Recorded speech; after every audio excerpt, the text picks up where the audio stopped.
Aqui, o Soberania em Debate, um programa do movimento SOS Brasil Soberano, do Sindicato dos Engenheiros, no estado do Rio de Janeiro. Hoje, nós vamos continuar aprofundando a questão da soberania e do desenvolvimento. E escolhemos um tema muito importante para esse assunto, que é a questão da tecnologia, da inovação e o desenvolvimento. E, com isso, o futuro do Brasil. Nós temos, a elite brasileira tem optado, tomou uma opção pelo atraso. O que leva um país com mais de 210 milhões de habitantes, com grande capacidade de inteligência, a retroagir no campo da ciência e tecnologia para se restringir ao papel de mero exportador de minerais e alimentos, renunciando ao progresso tecnológico. Enquanto isso, nos deparamos com o aumento da pobreza e da falta de esperança para a juventude, que se encontra metade desempregada e sem possibilidade de continuar os seus estudos. O tema do programa de hoje é fundamental para a soberania e para o desenvolvimento. Pontos centrais do movimento SOS Brasil Soberano, dos sindicatos engenheiros no estado do Rio de Janeiro.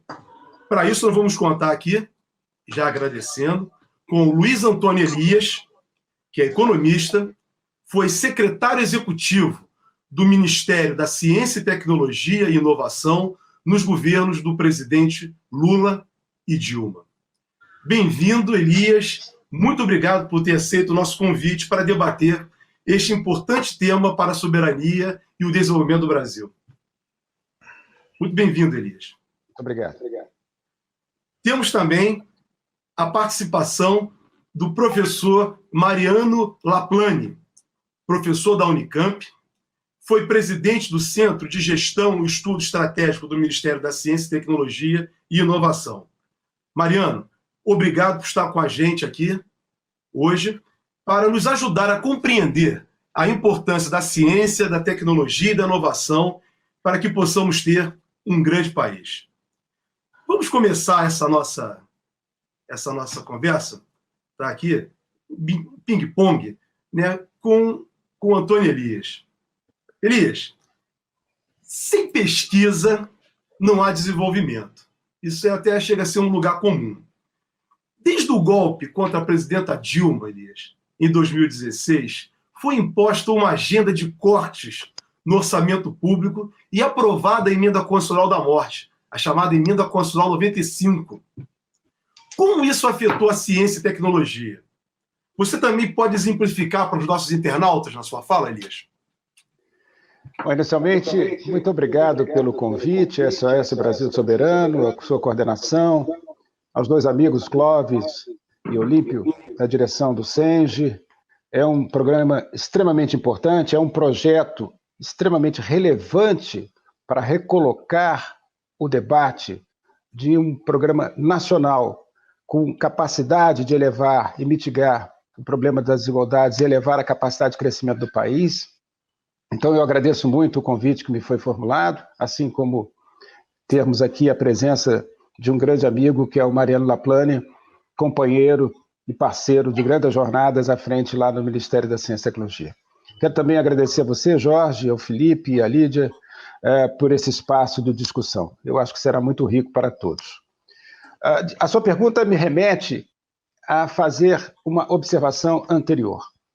Acho que talvez estamos vivendo uma das piores provações da nossa história recente.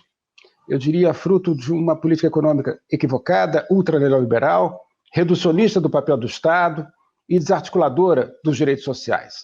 O vírus apenas aprofundou e acelerou uma crise estrutural de um modelo falido, que é esse, insustentável do ponto de vista econômico, para resolver o problema social ou para avançar na questão da sustentabilidade, inclusive na questão ambiental. Eu diria mais, inclusive para radicalizar o processo de avanço da democracia. Precisamos voltar a crescer, todos nós sabemos disso. No entanto, os números são preocupantes.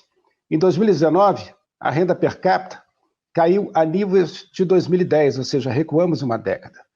Se formos, isso fora da pandemia. Com a pandemia, em 2020, num cenário intermediário de queda do produto de 6% a 7%, recuaremos o PIB per capita a níveis de 2007, portanto, 15 anos atrás. Um componente nocivo dessa questão, dessa crise, é a ocorrência simultânea de um choque de oferta, por um lado, a redução da atividade produtiva, e de um choque de demanda, rendimentos e trabalho em termos de queda. Acrescidos a isto, um problema sério, aí eu estou entrando na resposta à sua pergunta, da taxa de investimento, fundamental para alavancar o processo de crescimento do Brasil e usar a capacidade potencial que precisamos assim resolver. Para sair desse quadro dramático, é preciso, diferentemente do atual governo, fazer uma forte inflexão no processo de desenvolvimento. Isso quer dizer, voltar o Estado a, de fato, articular as políticas, redefinir a agenda, eliminar o teto dos gastos. Agora, o teto do gasto é uma questão importante, Folhena. Ele é uma consequência, ele não é a causa. A causa é estrutural de um modelo voltado para o mercado, do Estado mínimo. Então, essa visão equivocada está nos neutralizando em relação à capacidade de avançar. Fazer e articular a agenda entre a política industrial e a política de ciência e tecnologia, ou seja, que essa parte da agenda possa espraiar, possa ter elementos indutores, quer na agricultura, quer na defesa, quer na saúde, no complexo industrial da saúde, e especialmente se voltar ciência e tecnologia na sua transversalidade para uma atuação mais forte com a educação na formação de quadros, quer para pós-graduação, para pesquisa, quer formação de quadros para a engenharia brasileira, por exemplo, na área que vocês atuam. A engenharia brasileira está se defasando em relação ao universo da fronteira do conhecimento. É preciso reatuar em cima dessa questão. Eu diria ainda na resposta a você, nações desenvolvidas e soberanas são aquelas que têm na ciência e tecnologia própria, ou seja, a sua capacidade interna de desenvolvimento, assim como uma aprimorada capacidade de inovação, como um passaporte para a sociedade do conhecimento, como uma forma inteligente de inclusão social. Os países internacionais não diminuíram a sua capacidade de crescimento, ou a sua capacidade de robusta de investimento frente à crise. Ao contrário, a mantiveram. Então, a complexidade do momento atual exige, na resposta, uma inflexão do modelo. 2, precisamos sair da armadilha do desmonte que foi construído.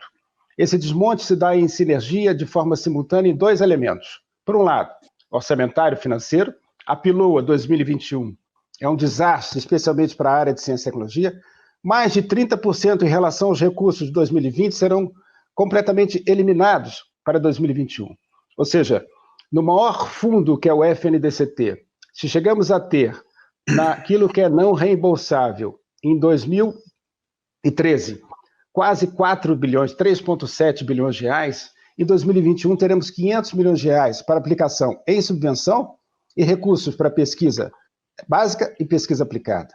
Isso é um desastre para o sistema. O CNPq sai de algo em torno de 2012, 2013, quase 12 bilhões de reais, para próximo a 1 bilhão de reais. A CAPES sai de 7,7 bilhões de reais para algo em torno de 2,3 bilhões de reais. Isso é um desastre para a pós-graduação brasileira. Isso implica necessariamente o desmonte e a desestruturação de todas as redes de pesquisa construídas numa arquitetura institucional para a montagem e a consolidação do que chamamos de Sistema Nacional de Ciência e Tecnologia, só para citar alguns números.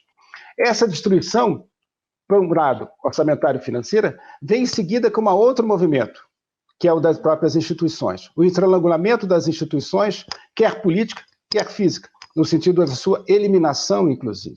Cito um exemplo, a questão da autonomia das universidades, na sua proposição de planejamento e na sua proposição, inclusive, de eleição dos reitores, que era um princípio básico, basilar, estabelecido desde o presidente Lula, pela lista tríplice, e a condicionante de que o primeiro da lista tríplice seria colocado. Hoje, quase 14 universidades não tiveram esse resultado, foram nomeadas diretamente pelo presidente da República. Então, acrescento um outro elemento, que é o desmonte pela via da regulação. Temos um desmonte pela via orçamentária e financeira, um desmonte pela via física e política das instituições e um desmonte pela via da regulação, ou seja, nos colocam diante de barreiras técnicas a nível de investimento ou a nível da capacidade de inovar e fazer frente à realidade internacional. Cito, por exemplo, o Inmetro e o NPI, que estão vivendo as suas piores crises dos últimos tempos. O mais curioso é que esta realidade ela vem sendo seguida por um movimento ou por uma proposta de reversão para atuarmos na fronteira do conhecimento. O discurso é feito o quê? Há novas tecnologias, 4.0, eu preciso, então, criar mecanismos de emparelhamento da economia. Portanto, eu cito o discurso, mas desmonto a arquitetura. Uhum. Eu cito a proposição, mas faço uma inflexão com o modelo de desenvolvimento que é pelo Estado mínimo. Não há capacidade de desenvolver procedimentos nessas áreas se não houver a presença do Estado, robustez do investimento e determinação para enfrentar essa crise. Obrigado, Elias. Você tocou num ponto muito importante. Tudo que você falou é importante, mas fica claro na sua fala para os nossos internautas, né, telespectadores e ouvintes compreender, quer dizer, o papel do Estado. Quer dizer, o Estado ser utilizado em benefício da sua população, da sua gente. E isso é soberania. Essa soberania popular que nós defendemos. E você toca também na questão da educação. A ciência e tecnologia aliada à educação. Mariano, mais uma vez, muito obrigado por estar conosco aqui. Tá? Eu quero direcionar para você como professor da Unicamp, atuando, né, direcionar para o papel das universidades. Como colocou o Elias, né, deu como exemplo, inclusive, o enfraquecimento, né, das universidades provocada por esse governo, pelo governo de Temer, e também por esse governo mais ainda. Parece que o governo joga o seu ódio contra as universidades, contra os pesquisadores, contra os cientistas, né, contra os estudantes. Então, Mariana, queria saber contigo qual o papel das universidades no desenvolvimento de novas tecnologias e inovações diante de um governo, como eu estava falando, né, que manifesta o desejo de acabar com o ensino público e desaparelhar as universidades. Pediria a você também que pudesse citar exemplos para a gente, para os nossos telespectadores poderem compreender, né, das pesquisas que estão sendo desenvolvidas pelas universidades brasileiras, para que eles tenham conhecimento. Que as pessoas, muitas vezes, o homem do dia a dia, a pessoa, né, nos seus acabam não tendo noção do que as universidades produzem e um governo que só fala mal das universidades. Obrigado, Mariano, e te passo a palavra. Obrigado. Eu faço minhas palavras de agradecimento que o Elias pronunciou há pouco. É uma honra muito grande ter sido convidado e poder participar aqui num debate tão rico, né? Questões tão importantes. A pergunta é uma pergunta extremamente desafiadora, né? Porque as universidades sempre tiveram um papel relevante no processo de desenvolvimento dos países. Elias disse há pouco que países soberanos são países que detêm conhecimento, mas são capazes de desenvolver conhecimento próprio. Né? É claro que a ciência tem coisa também de universal, né? Mas nós estamos falando aqui de conhecimento que se transforma em bem-estar, de conhecimento que se transforma em melhores condições de vida. Né? E numa economia de mercado, uma economia empresarial, isso se chama produto e serviço. Né? E muita gente acredita que basta que as empresas seja permitido às empresas agir como bem entenderem, que os produtos e serviços portadores de conhecimento chegarão a cidadãos. Isto não é assim em lugar nenhum do mundo, porque a pesquisa é cara, porque a pesquisa demora e porque ela tem uma dimensão de bem público. Né? A sociedade precisa de coisas, precisa de conhecimento que não interessa às empresas desenvolver, porque não é rentável, não é comercialmente interessante. Né?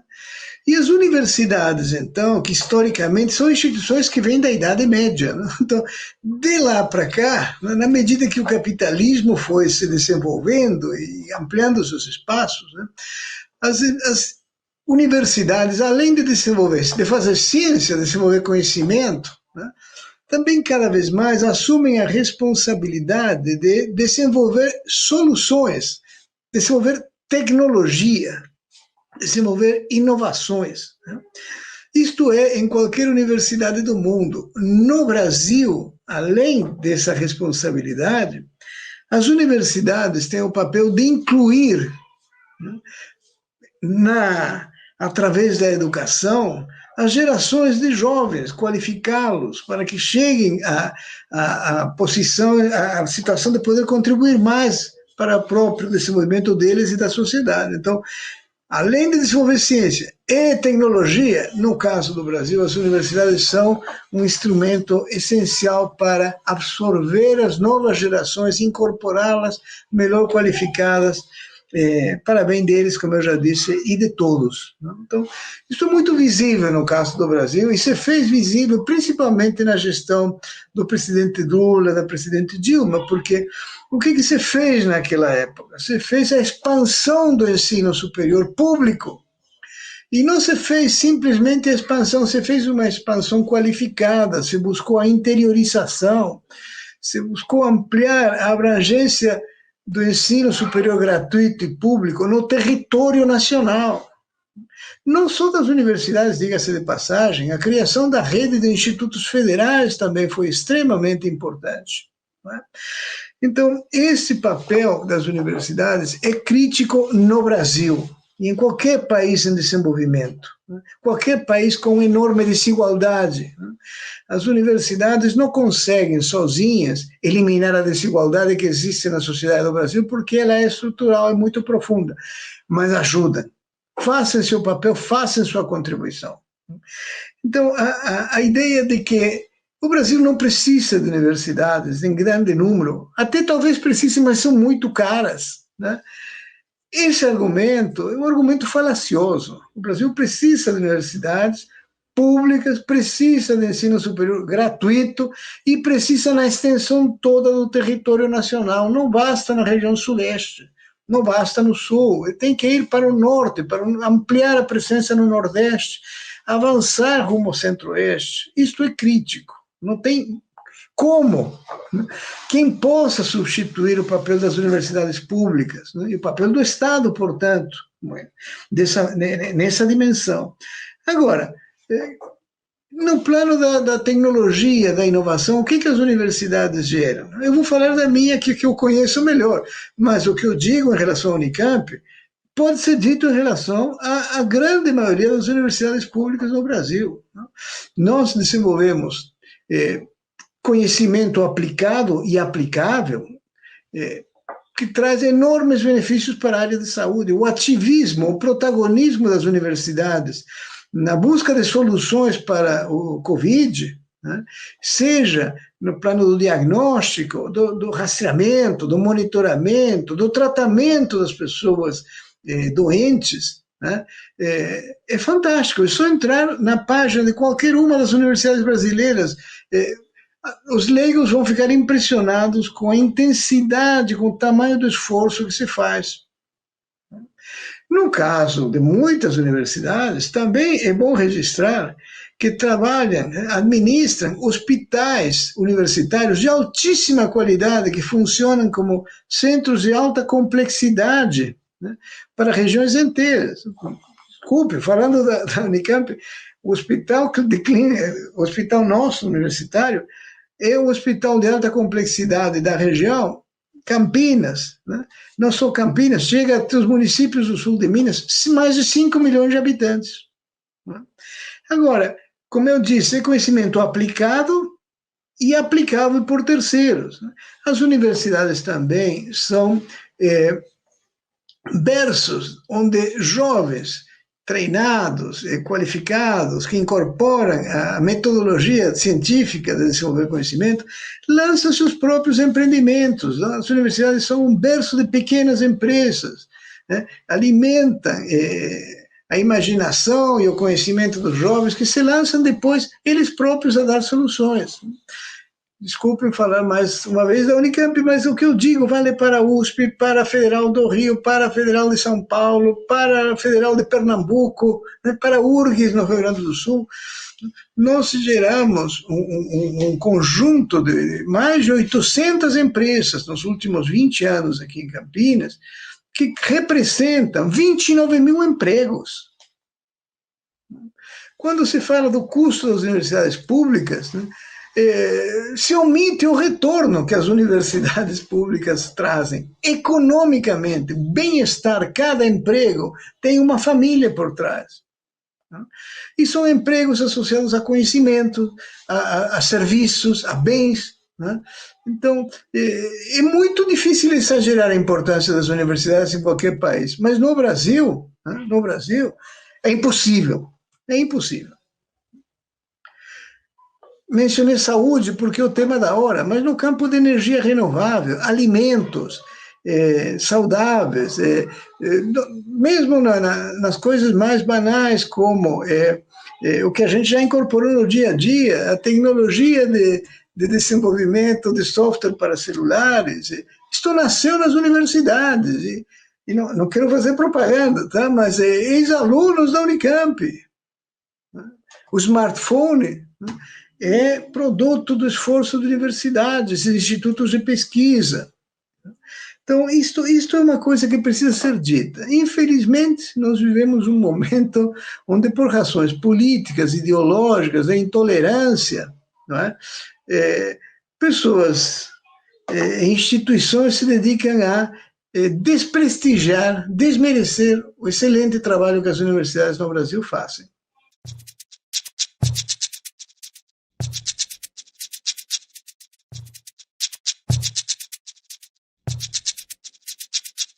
De matar com as universidades é matar com a soberania do Brasil. Quando você coloca que o Brasil tem que expandir o campo universitário, como fez o presidente Lula, fez a presidenta Dilma, inclusive com os institutos tecnológicos, né, por todo o Brasil, diversos campos saírem dos grandes centros e também para o interior.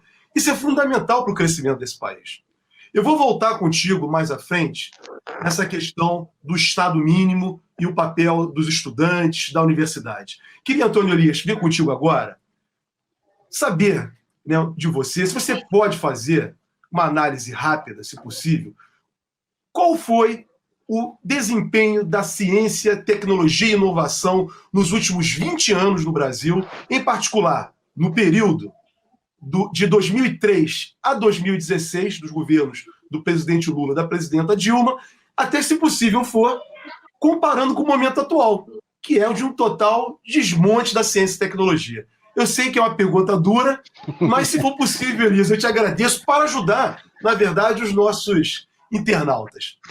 Não, eu acho extremamente importante. Eu vou ter que ter um poder de síntese aqui para os últimos 20 anos, mas certamente eu farei. Eu poderia citar o período do presidente Lula, se for possível. Eu poderia citar alguns complexos que foram construídos, o próprio supercomputador, um dos maiores supercomputadores na América Latina, que está aqui no Laboratório de Computação Científica, em alta resolução, aqui no LNCC, em Petrópolis, o Sirius, aí em Campinas, com o Laplane, que é de uma envergadura enorme para reação em partículas e procedimentos, inclusive para aplicação em saúde e aplicação na área petrolífera de alta resolução, vários complexos que criamos na área de defesa. Mas eu queria antes, Jorge, retomar uma questão que o Laplane colocou, que eu acho que é importante ficar registrada no programa. Aquilo que eu chamei do estrangulamento, ou seja, de uma das vertentes que o governo está utilizando, que é o estrangulamento financeiro e orçamentário, e que a população eventualmente não vê, ele está estrangulando a CAPES e o CNPq. Dois braços fundamentais para manter a estruturação e a expansão daquilo que foi feito, que chamamos dos novos campi para o interior do Brasil. E que isso traz o quê? Inclusão. Isso traz o quê? Integração territorial. Isso traz o quê? Uma visão espacial para reduzir as desigualdades sociais existentes no nosso país. A CAPES teve um crescimento vertiginoso no período Lula e do período Dilma, ao atingir quase 7,7 a 8 bilhões de reais em recursos disponibilizados para pesquisa para o procedimento de pós-graduação, para o incentivo à formação de recursos humanos, assim como a expansão do CNPq com 2,3, 2,4 bilhões de reais. Isso hoje está reduzido na CAPES a 2,3 bilhões de reais para o ano de 2021. E para o CNPq, algo, como eu disse, próximo de 1 bilhão. Isso reduz a capacidade de investimento, faz com que as instituições paguem apenas o que estava na sua carteira e não faça a expansão. E, portanto, lá na ponta, aquilo que foram os novos campi, terá um retrocesso. Isso é um desastre, como disse o Laplane, para as universidades brasileiras, para os institutos federais, para o sistema de pesquisa básica e para o sistema de pesquisa aplicada. É preciso dar um alerta à sociedade. E esse alerta foi feito pelos ex-ministros em 2019, quando alertaram que já o orçamento de 2020 não comportava essa expansão e não mantinha o procedimento de pesquisa para que a gente pudesse, minimamente, não só formar recursos humanos, mas emparelhar a nossa economia no sentido do conhecimento com a fronteira internacional. Eu diria ainda, para completar, o que temos hoje é uma redução de investimentos, uma redução de uma arquitetura institucional que foi criada à época, uma redução da demanda privada, portanto, não há mais mercado interno com consumo de massa que possa fazer frente a uma expansão. Lembre-se, em 2008, na crise, o presidente Lula falou: consumam, vão, invistam, façam, acreditem. E os instrumentos foram dados, inclusive, mudamos a lei de compras governamentais. No final de 2010, cujo senador que relatou foi o senador Aloysio Mercadante, com aprovação plena no Congresso Nacional. Uma redução do crescimento do PIB, uma redução da arrecadação e uma completa piora do resultado primário brasileiro, como eu falei anteriormente. Num quadro, num cenário desse, aquilo que construímos com uma arquitetura estruturada, que podia ser revista, não há problema, mas para avançar, hoje se encontra em risco. Então, respondendo a sua pergunta, que legado deixamos? Deixamos um modelo estrutural, um modelo que tinha capacidade de mercado interno, expansão e redução da fronteira, ou seja, redução da brecha e expansão na fronteira do conhecimento, capacidade de formação de recursos humanos e uma estruturação forte na interação com as empresas, buscando os mecanismos de inovação. Obrigado, Elias. Você toca em pontos muito, muito cruciais para o nosso desenvolvimento. Esse aqui é o Soberania em Debate, o programa do movimento SOS Brasil Soberano, do Sindicato dos Engenheiros, no estado do Rio de Janeiro. Hoje nós estamos debatendo a tecnologia, a inovação e o desenvolvimento, o futuro do Brasil. Mariano, eu vou continuar na mesma batida da pergunta que eu fiz anteriormente para o Elias, para você. Porque esse governo, o governo atual do Brasil, ele optou, né, essa é uma opção, tá bem, política dele, de diminuir o Estado brasileiro, escancaradamente. Quer dizer, o Estado brasileiro, para o governo, é um grande mal e abre o caminho para a iniciativa privada. O que nós temos visto é uma total desindustrialização do Brasil, que nós já vimos no período do Temer, e nesse governo, sob a gestão de Guedes, está mais aprofundada ainda. O trabalho que você desenvolveu, citado pelo Elias, para descobrir novos doutores pelo Brasil, esses doutores, esses jovens doutores, estão deixando o nosso país, são frutos da inteligência brasileira, que estão indo para fora, para buscar oportunidades em outros países. Ou seja, esse empobrecimento que está sendo imposto pelo atual governo brasileiro, esse total desmonte do Estado brasileiro, tem consequências seríssimas, seríssimas para o desenvolvimento do Brasil. Eu quero te fazer um encaminhamento no seguinte sentido. É possível, Mariano, fazer ciência no Brasil com diminuição do Estado, como deseja Bolsonaro, os militares e Paulo Guedes? Acho muito difícil, sinceramente. Acho muito difícil. Né? O Brasil, entre outras características muito boas, né, conta com jovens cientistas extremamente qualificados, motivados. Né? O potencial dos jovens brasileiros de se somar, né, ao desenvolvimento científico e tecnológico do país é enorme. Né. Eu lembro que quando se fez o programa Ciência Sem Fronteira, também no governo Dilma, né, as universidades, muitas universidades do mundo que não tinham tido contato com alunos, com jovens brasileiros, né, ficaram encantadas, né, com a riqueza humana que o Brasil tem. Né. Tanto é que muitos desses jovens imediatamente foram convidados a ficar, além do tempo da bolsa, ficar mais um tempo, foram convidados a fazer pós-graduação. Né. Alguns completaram, inclusive, seus doutorados no exterior e voltaram. Então, podemos contar, com muito otimismo, podemos contar com a juventude, com a energia, com a motivação e a dedicação dos nossos jovens, né, para fazer ciência. Mas é impossível fazer ciência sem um mínimo de condições. Né? Você faz ciência com equipamento, você faz ciência com ambiente institucional favorável, você faz ciência com reconhecimento. Né? É difícil fazer ciência com equipamentos que não se renovam, ou que quebram e não podem ser consertados, ou com falta de insumos para realizar os testes. E é muito difícil fazer ciência ouvindo um discurso agressivo, falacioso, mentiroso, né, que desprestigia a atividade que se faz nas universidades. Né? Então, eu acho que o Brasil deve ter consciência de que a continuar, né, a situação de penúria financeira, né, de agressão política, né, de propaganda contra as universidades, né, o custo não será das universidades, o custo será do Brasil. Perfeito. Né? Não se faz um doutor num semestre nem em 2, são pelo menos 4 anos. Não se faz um mestre numa semana, são pelo menos 3 semestres, 2 anos.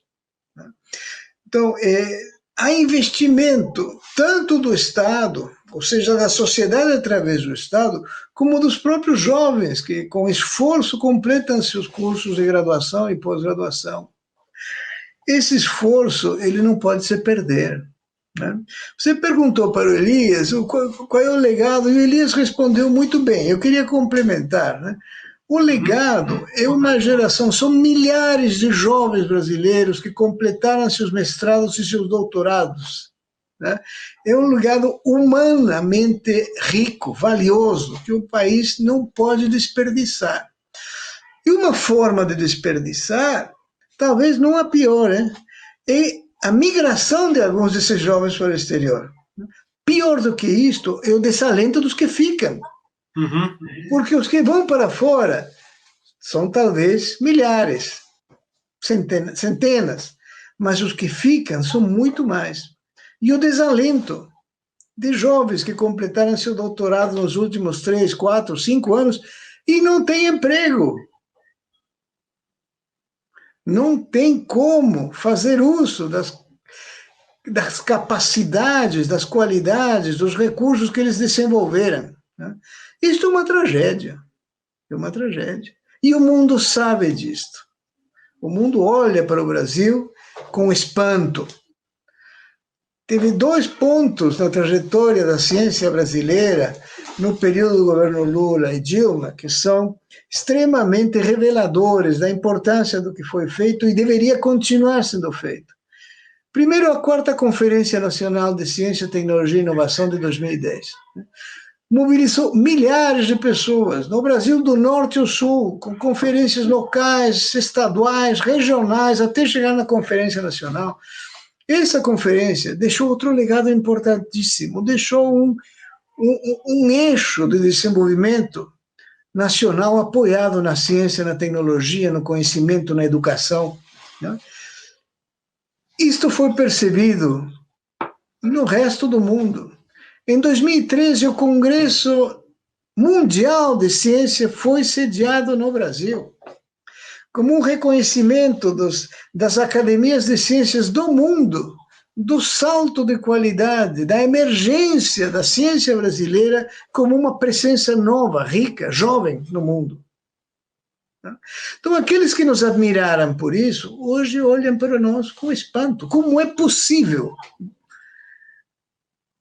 Como é possível que o Brasil destrua uma coisa tão valiosa que muitos países gostariam de ter? Então, eu complemento assim, com esses comentários a resposta do Luiz, porque o que nós temos a perder, o que está em jogo, não é pouca coisa, não. Não é pouca coisa.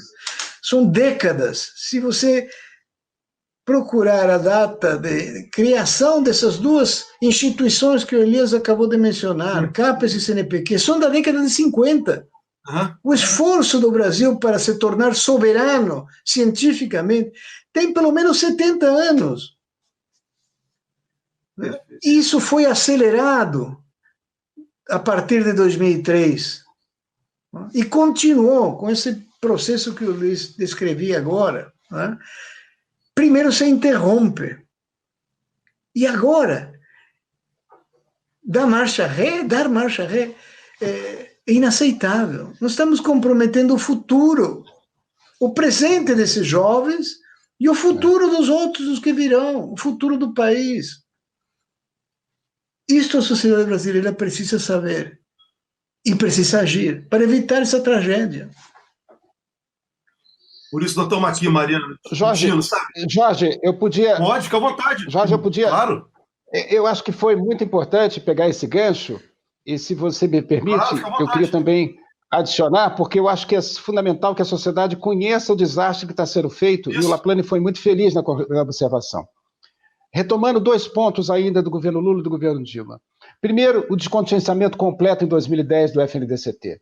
Era um fundo que vinha eventualmente contingenciado por questões das regras públicas, e, na verdade, ele foi, no pleno entendimento que o presidente Lula tinha da importância da ciência, completamente contingenciado. Segundo, como o Mariano bem alertou, a importância da conferência. Ela deu o marco, inclusive, para a construção, em 2011, da Estratégia Nacional de Ciência e Tecnologia, do qual tanto eu quanto o Laplane estávamos na governança do ministro Aloysio Mercadante à época. Depois, a dimensão do desastre que está sendo feito agora e a perda de capacidade que isso vai gerar. Só para dar alguns dados, que eu acho que são importantes. Eu citei a CAPES, citei o CNPq, mas citei muito en passant o FNDCT. O FNDCT é um fundo extremamente importante, não só para a ciência, como para o processo de inovação. Explica para os nossos telespectadores. O FNDCT foi um fundo criado na década de 90, anterior à década de 90. Ele foi aprimorado, ele foi em 70, aprimorado no final da década de 90, para uma nova realidade, e ele se dá através da contribuição de intervenção no domínio econômico. São 14 fundos setoriais que têm uma importância significativa, quer na agricultura, quer na biotecnologia, quer na infraestrutura, quer na parte de fomento à pesquisa aplicada nas universidades. Ele tem um conjunto de uma institucionalidade muito importante, cuja secretaria executiva é a FINEP, a importância dessa instituição FINEP. Esse fundo chegou a ter, para arrecadação em 2021, e aí eu já trago para a atualidade, cerca de 5,3 a 5,4 bilhões de reais. Para o não reembolsável, ou seja, para aquilo que eu estou falando, que é em pesquisa aplicada, subvenção e estruturação das redes e infraestrutura laboratoriais das universidades, teremos apenas 500 milhões. O restante está contingenciado. Ou seja, a preço de 2020, 3,7 bilhões existentes de recursos serão completamente contingenciados no não reembolsável e apenas 500 milhões de reais estarão disponibilizados. Trazendo isso para uma realidade que o Laplane também fez na comparação internacional.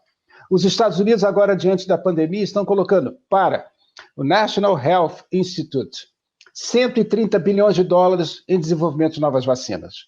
A Alemanha está colocando cerca de 135 milhões de euros para o desenvolvimento de novas vacinas. Assim como o Canadá, o Reino Unido, a China está botando um caminhão de dinheiro para o desenvolvimento de novas vacinas. Dado essa realidade trágica do Brasil, teremos um edital de 50 milhões de reais para desenvolvimento de vacinas. Não há como competir. Não há como a gente criar aquilo que eu falei. Perfeito. Olha, nós estamos aqui, vocês estão deixando muito claro, para mim está, espero que também para os nossos telespectadores, né, nossos ouvintes, internautas, né, a tragédia que nós estamos vivendo. Quer dizer, o Brasil, como foi colocado agora por uma participante do programa, quer dizer, o país está em risco de perder o seu futuro. Quer dizer, é um governo que não tem a menor preocupação, fica muito claro pela exposição do Laplane e pela sua também, Elias, quer dizer, que nós estamos diante de uma situação anti-nação, anti-povo. Quer dizer, é uma situação que deixa qualquer pessoa minimamente sadia numa situação de completa perplexidade, né? E é uma situação que realmente vai exigir muito de todos nós, né, da comunidade científica, dos brasileiros, para reverter esse quadro. É um quadro que passa pela disputa política necessariamente, porque entramos nessa tragédia, né, por uma ação política com mentiras, com falsidades, que a todo momento são repetidas, inclusive no presente. E a população, né, sendo tomada por tudo isso, inclusive agora, durante a crise da Covid. Então, é uma crise mundial e nenhum compromisso por parte do Estado brasileiro, por parte do Ministério da Saúde. Eu vejo vocês, cientistas, nós vemos como sociedade, a comunidade científica, toda ela preocupada, trabalhando, fazendo o que pode, sem recursos, para ajudar a população brasileira. E não vemos por parte do governo nenhuma ação efetiva. Queria destinar para os dois, no encaminhamento, que é importante também nós sabermos o papel tanto da FINEP como do BNDES também, né, como promovedor, o BNDES, junto à iniciativa privada, e a FINEP também na constituição de novas tecnologias e de inovações. Como que vocês podem nos falar, eu direciono para todos dois essa questão, o papel da FINEP e do BNDES, já que querem acabar com tudo. Mariano, passo para você primeiro, se for possível.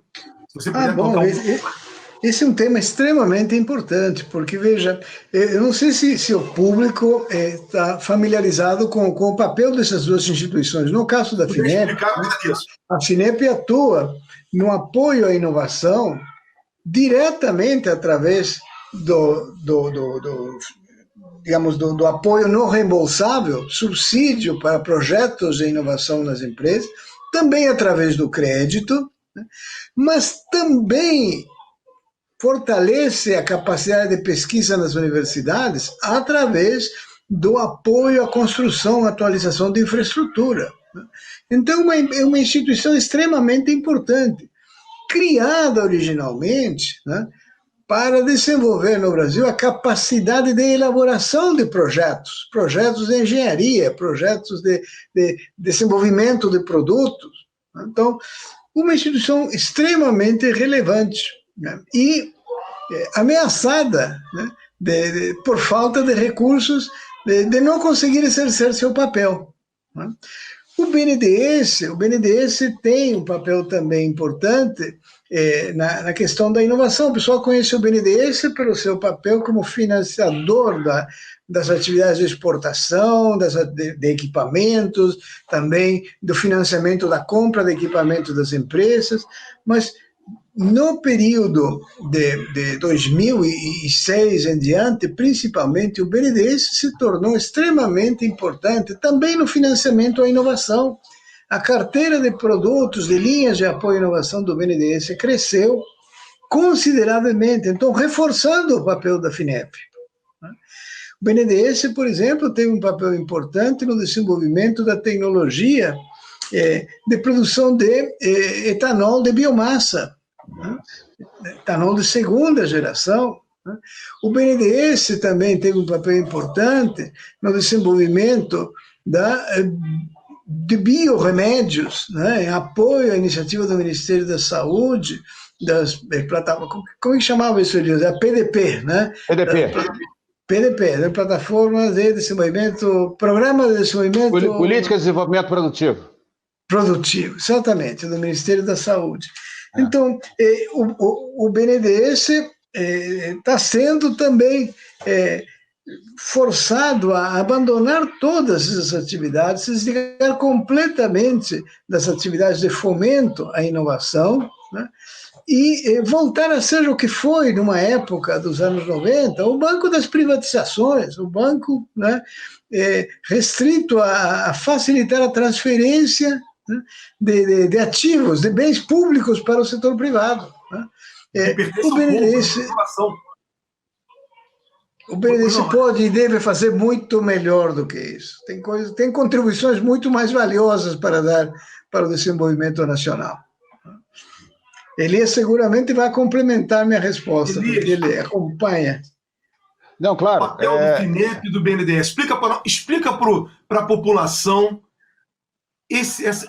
essas duas instituições que pertencem ao povo brasileiro, pertencem ao Estado brasileiro, e o papel delas, para que as pessoas possam compreender. Vamos trazer isso para o real. Eu acho que o Laplane foi muito feliz na colocação. São duas instituições fundamentais, estruturais, para o processo de consolidação daquilo que a gente chama o Sistema Nacional de Ciência e Tecnologia, assim como para a infração de toda a infraestrutura brasileira. Há tempos atrás, fizemos não só na articulação, como bem colocou o Laplane, com o Complexo Industrial de Saúde, através das PDPs, via FINEP e BNDES, mas também num programa robusto que era o Inova Empresa. O programa Inova Empresa tratava das questões, como bem mencionou o Laplane, desenvolvimento da segunda e terceira geração do etanol, a expansão dos investimentos da Petrobras. Parêntese, vocês deveriam fazer um programa sobre a Petrobras. O CEPS está perdendo toda a capacidade de investimento que teve ao longo do governo Lula e Dilma. Desmontado. O CEPS está retroagindo completamente a sua capacidade. Isso penalizará a Petrobras em termos do seu desenvolvimento autóctone e na fronteira para o processo de crescimento internacional. Fecho parênteses. Então, também na infraestrutura, em desenvolvimento em biotecnologia, observando a biodiversidade brasileira, os programas eram comuns. Havia uma articulação dos fundings, havia uma articulação de proposições de políticas, havia um olhar, como eu falei, da transversalidade, pensando agricultura, pensando a defesa, porque a defesa encadeia procedimentos locais em compras de materiais, pensando a saúde. Isso foi desmontado. O fundo do BNDES, que chegou com o presidente Lula e Dilma a alcançar, nos governos nossos, a alcançar cerca de 210 a 220 bilhões de reais, hoje está com 50 a 60 bilhões de reais.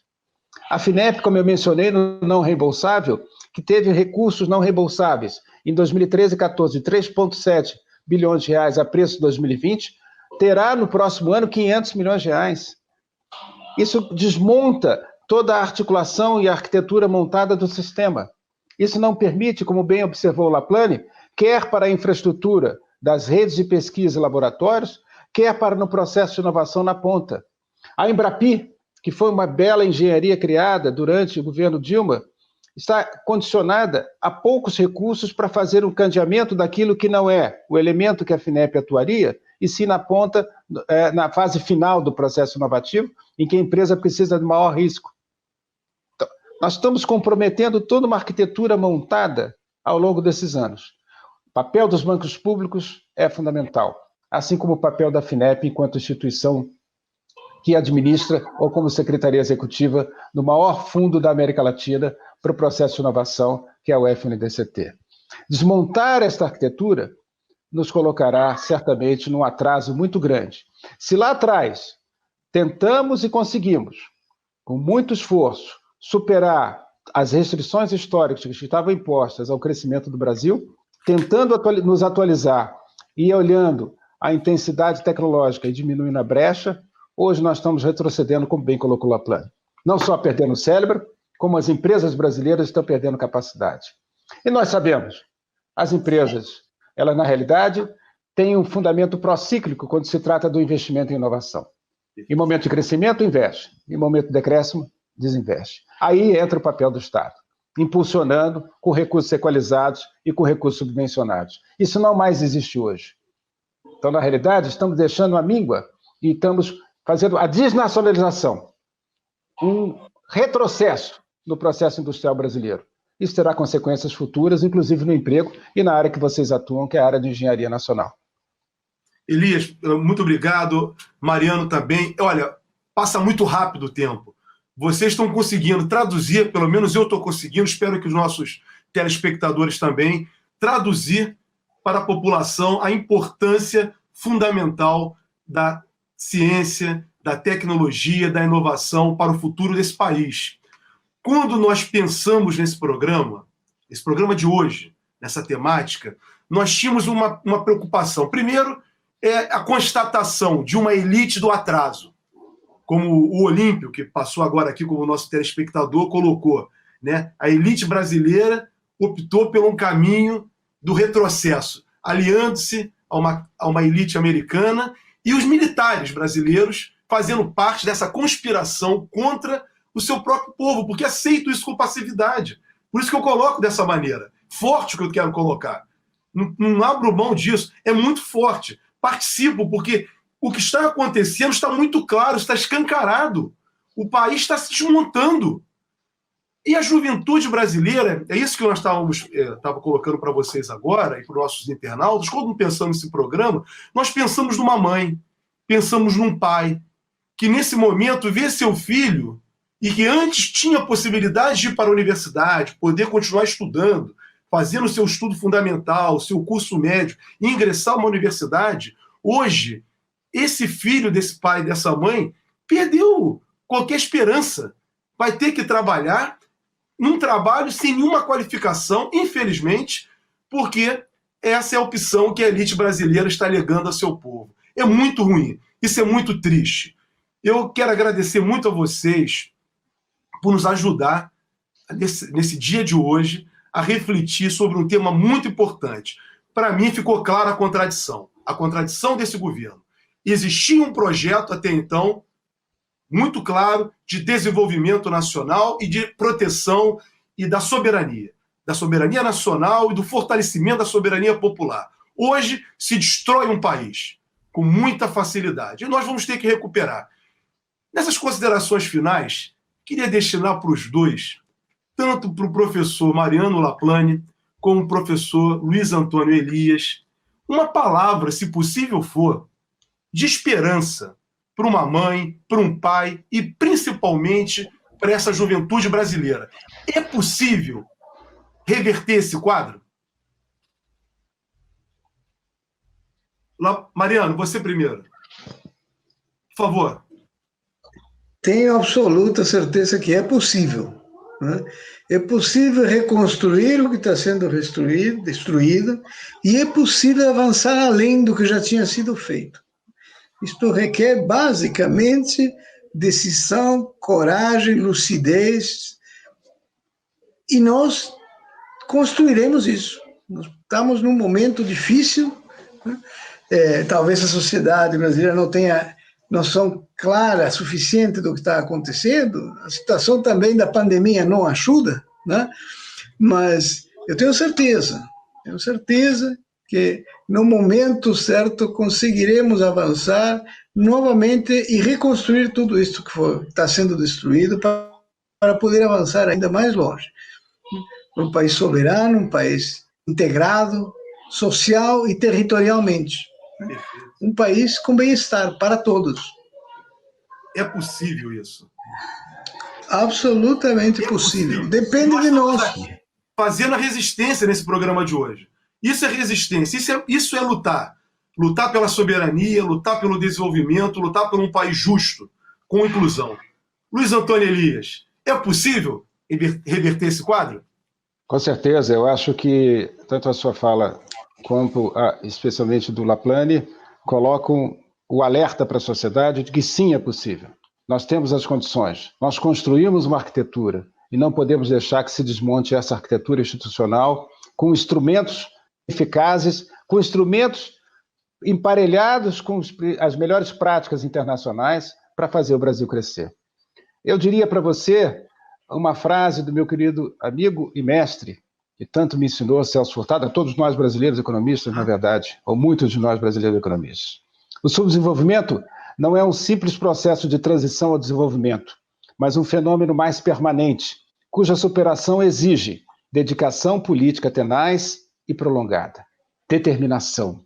É isso que temos que fazer. E nós tínhamos essa determinação. Nós sabíamos que deveríamos perseguir esse processo de transição com capacidade ou com uma institucionalidade adequada, com movimento e instrumentos adequados e com, principalmente, integração com as áreas prioritárias do Brasil. É preciso, sim, voltar a isto. E é possível a sociedade retomar as rédeas desse processo. É um alerta para o Congresso Nacional, que olhem a PILOA de 2021 e refaçam a PILOA de 2021. Não é possível que áreas estratégicas como saúde, ciência, tecnologia e educação, e o Fundeb está perdendo 74% dos seus recursos para 2021. Não é possível que se deixe dessa maneira. A mensagem final tem que ser o alerta para o Congresso Nacional. Revejam a PILOA 2021, revertam esse processo de desmonte e recoloquem o Brasil no eixo, como disse o Laplane, mais inclusivo, soberano para a sociedade brasileira. Esse é o Soberania em Debate, um programa do movimento SOS Brasil Soberano, dos sindicatos engenheiros no estado do Rio de Janeiro. Hoje, nós debatemos aqui a ciência, a tecnologia e a inovação, o futuro do Brasil. Com essas palavras finais do professor Mariano Laplane e de Luiz Antônio Elias, com a determinação, como Elias bem frisou, é que nós continuamos persistindo e vamos lutar para superar esse quadro de injustiça que foi colocado indevidamente no nosso país. E com certeza, em muito breve, vamos estar retomando um país para todos os brasileiros. Muito obrigado a todos que nos assistiram, muito obrigado aos nossos debatedores e até a próxima semana com o nosso Soberania em Debate. Uma boa tarde, um adeus para todos e até breve.